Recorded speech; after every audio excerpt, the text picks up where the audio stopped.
Hello YouTube, Average Doomsday Prepping Dude here. Today we're going to do a short quick video on how to replace the front and rear sights of a Beretta Vertex slide. The Vertex have a dovetailed front sight similar to the M9A3s. The 92A1s and the Beretta Brigadiers also have a dovetailed front sight, so the process would be the same, but just keep in mind that the front sight dimensions on the Brigadier differs from the Vertex M9A3 and the 92A1, so just make sure that whatever front sight you're going to be getting from either Wilson Combat or Dawson or whoever is specifically made for the style of slide that you're going to be replacing. But the process is going to be exactly the same across all the front sights for anything that's dovetailed on a Beretta. So all the tools that I have out on the table, you can see I have a dedicated Beretta rear sight tool that works for any of the Berettas, the 92FSs, M981s, because the rear slide specs are the same. I actually like using this over my universal sight tool because this is specifically fitted for Berettas. I do a lot of work on Berettas, so I wanted something dedicated just for that. I actually had this first before I got that, and even though I have the universal sight tool here, I still think that this was worth the $100 or so that I paid for it, because I change sights on a lot of my pistols, and I don't pay any gunsmiths to do this, which is why we're doing this video on how to do it. So this is, I think it's a Midwest Gunworks rear sight tool. Wheeler universal sight tool, they run about $100 for this, 150 to 170 for that, depending on where you get it. You'll need electrical tape for when you use it in here to not mark the sides of the slide. You'll need a punch and a hammer just in case the Wheeler sight tool doesn't get in all the way, and obviously your sights. That's pretty much it.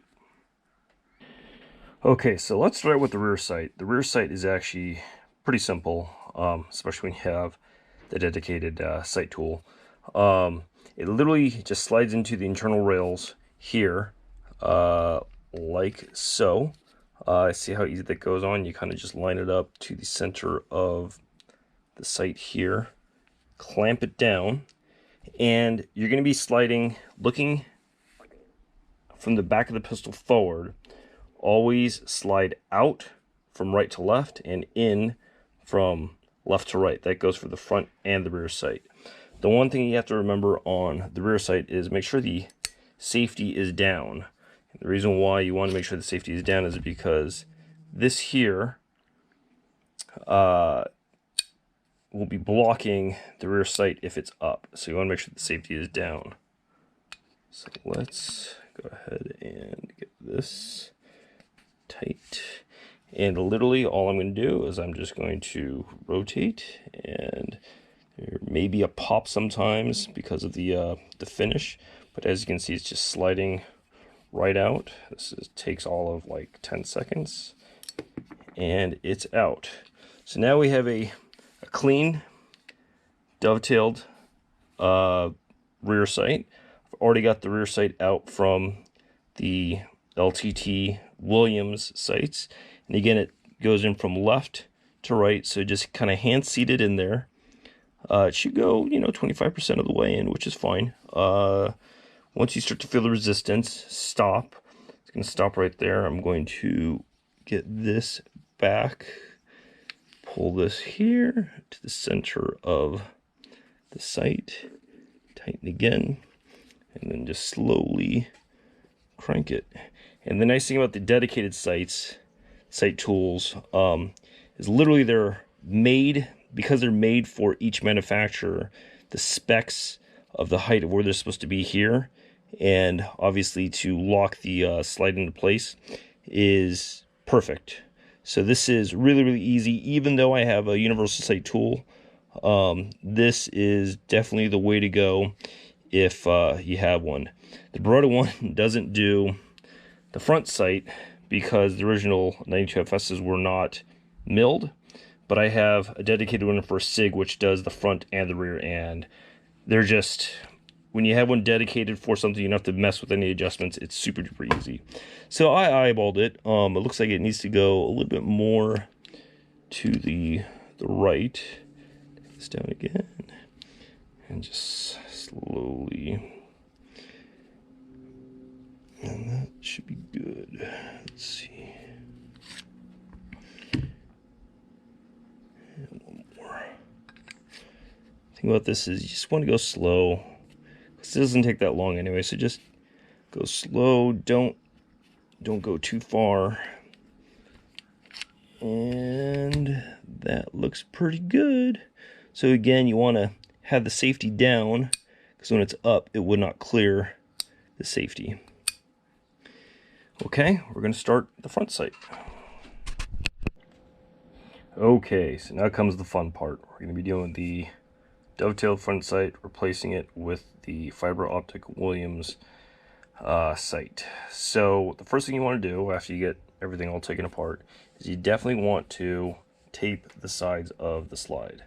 The reason why you want to tape the sides of the slide is because these lovely little pressure points here will mar up your slide if you don't do that. I learned that the hard way on the first Beretta I ever used to change sights on, and you know, it leaves little marks, which is not pretty. So use some electrical tape.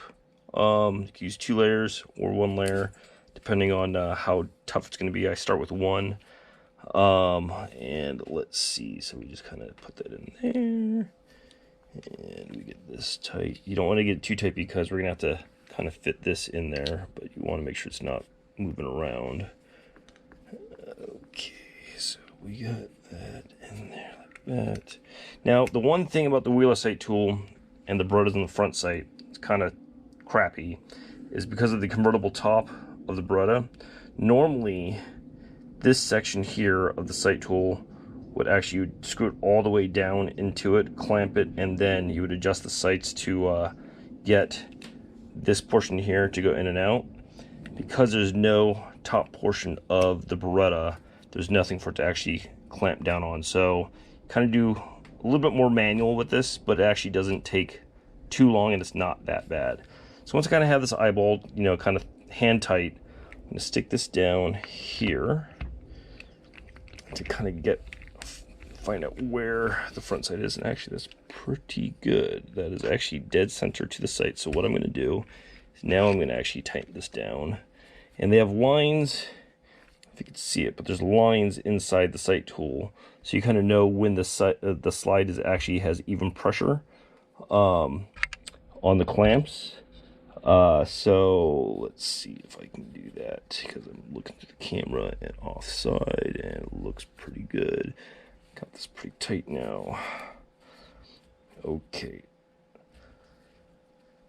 So like I said, because there's nothing for this to go down on, as you can see, I'm gonna have to kind of hold it by hand up so I don't mar the slide. So it should be coming out this way. So remember, when you're facing back of the pistol, it goes out right to left. So I need to be going this way. So I'm gonna hold it in place tight. And I froze my slides before. It kind of works sometimes depending on how hard the sight is in there, but I am now just going to crank it and see if this can get out. Oh, actually it's coming out really easily. So this, as you can see, is coming out pretty quickly. That's all it takes to get this sucker out. Okay, so that's out. I'm going to take this off. And while this is the way it is, I'm just going to get my microfiber cloth. Just kind of clean some of the crap off the inside. Make sure this is all clean. Now, this front sight, let's see, I forgot. Oh, it goes like this. The front of it is the longer side. So you see the side. So this is the front, and this is the rear. The rear side has serrations to prevent glare. The front sight does not. So I'm just going to hand fit this in to see how far it goes. The reason why you do it hand fitted first is because it should go 50 to 75% of the way in, and the rest is just either tapping with your hammer, or hopefully I could just use the wheeler tool to just kind of get it in there without too much trouble. And it actually looks like it's going in pretty easily. Let's see if we look down. It's about 50% of the way in, which is not bad. Because sometimes if it's too tight, you're gonna have to do some sanding or stoning on the actual sights themselves. But let's actually take a good look and see. Okay, so this looks good. That looks good. It's not pushing up. Okay. Okay. So again, I'm going to put this in here. Keep this there.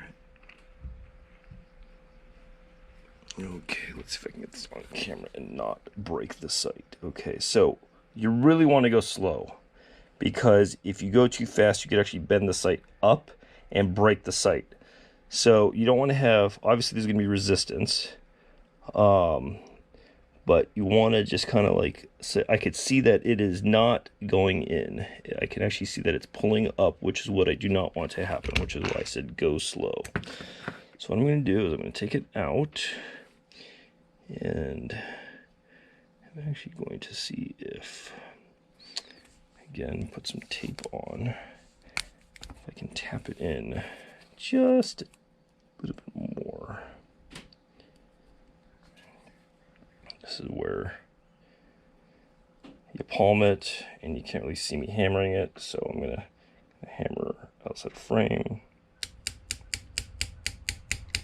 And again, you're not hammering it hard, you're just kind of tapping it to get it further in. And let's see if it's moving it.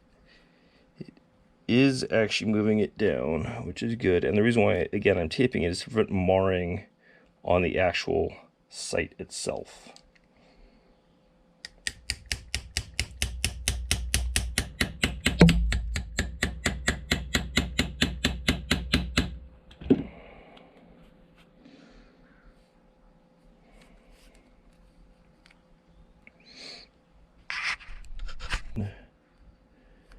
You're obviously going to have resistance. You want resistance because you don't want it sliding off, you know, once you have it in.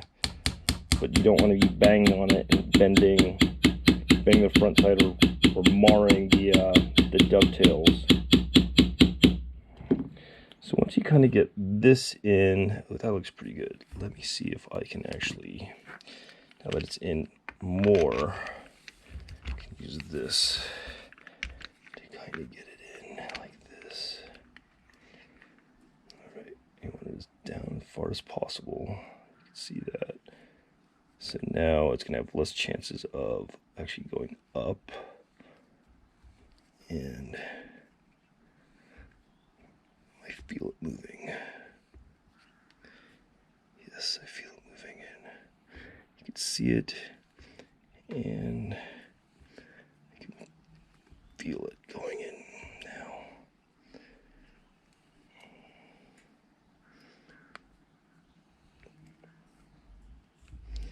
Okay, that, I'm eyeballing it, is approximately center. Let's take this off.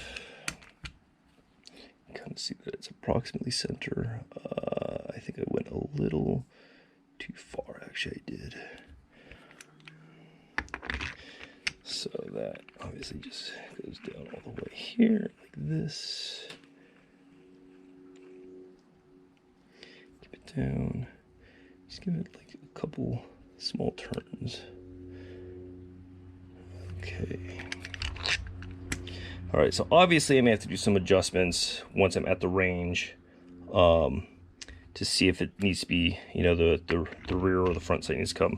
Usually you want the front sight to kind of stay where it's at, so get that as centered as possible, and then kind of mess with the rear sight, because that is much easier to adjust with the dedicated sight tool. Plus you don't, less chances of breaking the fiber optic front sight out of the post once it's in place, unless you mess with the front sight. So this actually looks pretty good. Let me just still hand crank it a little more.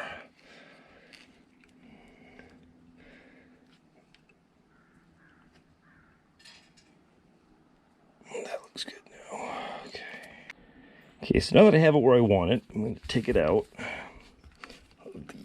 of the tool itself. Take off, so you can see how the sides have pressure, and that's the exact reason why you want the electrical tape to prevent the marring. Let's just get this off. You may have some of the tape just kind of in there, but there's no actual marring to the slide. There is no marring from hammering the sights in because I used electrical tape and the wheeler sight tool. The rear sight has no marring as well, so that is really good job on doing a nice clean sight job, not nicking up the slide from people. I've seen people bash the thing and miss with their punches. So this is the cleanest way I know how to do it, and I hope this helps you all. If you like this, like it and subscribe, and more videos like this to come. Thanks.